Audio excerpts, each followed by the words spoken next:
Italy's former Prime Minister Paolo Gentiloni broke ranks with Michel Barnier, calling for a special tailor-made Brexit deal between Britain and the EU. The EU's chief Brexit negotiator Michel Barnier has claimed the next 36 hours of trade talks with the UK will be crucial. As he briefed EU ambassadors and members of the European Parliament, he made clear that the two sides have not yet overcome their divisions. He said Brussels and London need to assess by the end of this week whether there is a possibility to reach agreement, warning that key sticking points remain in the areas of level playing field, conditions for business, EU fishing rights in UK waters, and how any trade deal might be implemented. Mr. Barnier cautioned, as issues stand, it is not possible to say if a deal will be there. The meeting was arranged after France and other EU members started raising serious doubts behind the scenes about the direction of talks. In a sign of stoking internal divisions, diplomats were concerned that European Commission President Ursula von der Leyen, who is receiving daily updates on the talks, could be tempted to compromise too much to secure a deal.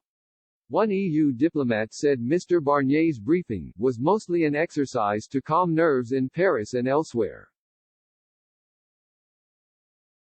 Despite these recent claims, some EU member states are actually against the idea of not finding a compromise with Britain. Germany has recently softened its position, with German Chancellor Angela Merkel urging negotiators to find common ground. Italy has also called for the two sides to do the right thing.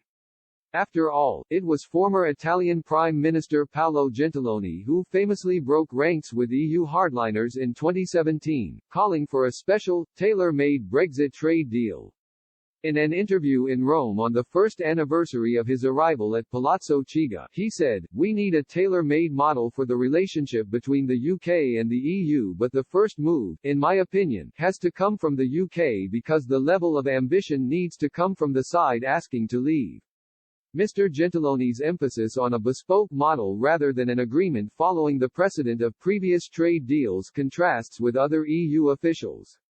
At the time, Brussels had argued that the UK faced a choice between remaining within the bloc's single market, like Norway, or pursuing a more goods-oriented trade agreement. The former Italian Prime Minister added, "There can be models of reference based on deals the EU has with third countries, but these were all done building off a white sheet, tabula rasa. Here we are doing the opposite, removing things from a 40-year-old structure of extraordinary relationships, and this operation is objectively unprecedented and complicated."